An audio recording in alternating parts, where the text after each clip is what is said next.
Hi guys, so today we are going to be making candles. What you'll need is some candle wax as well as a pouring pot. I got both of these items at Joann Fabrics as well as the rest of my supplies. I used some Votive molds today is what the kit came with.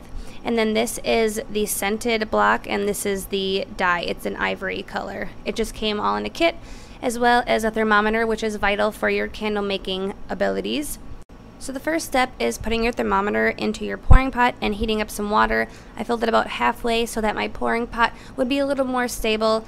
And then find somebody who can help you cut the wax. It's pretty tough, so if you feel uncomfortable using the knife, just find someone to help cut it for you. It'll melt a lot faster than if you put the whole block in. And then just put that into your pouring pot and scrape up all the little extra shards that come off with it, and then put it in your water. You're going to want to position it so that your thermometer is in the wax. Mine was a little short, so I had to kind of dip it down in there, but you can see now that it's melted. So once it gets to between 145 and 170 degrees is when you want to add your dye. I just popped that in there. There are also liquid dyes that I have, and it tells you the amount on there and everything.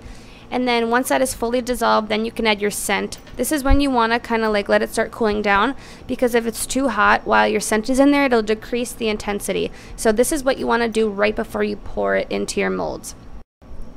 After your scent is fully dissolved, you can go ahead and pour your wax into the molds. You want to leave about a half a cup or so in the pouring pot for later, depending on how many molds you're doing. I'm filling them about 3/4 of the way full. Right now is about the recommended amount, and then the reason I pour it right away is because it maintains the intensity of the scent as well as makes it smoother and glossier so that it pops out of the mold really easily. Then you want to take your wicks. These came in my kit as well, and they're wax coated wicks, and they have little stabilizers on the bottom, so you just want to make sure that those are centered when you place them in.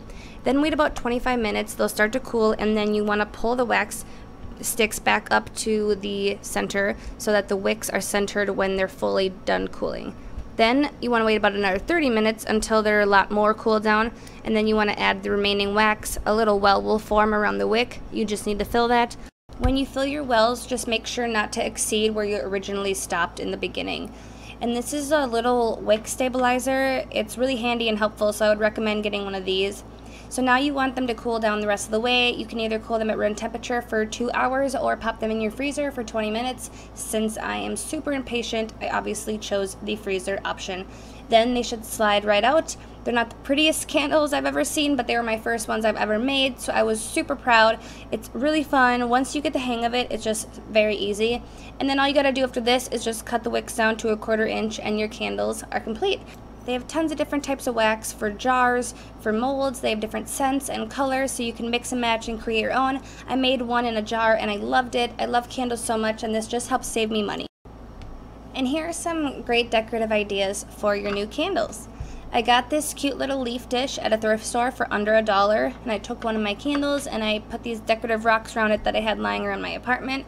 It just made a cute little piece for my coffee table, and when people ask me, I can say that I made it myself. We also have this homemade dish that a family member made, and we put the same rocks and 2 candles and put that on my vanity. I really hope you guys enjoyed this video, and if you have any questions, let me know. Good luck.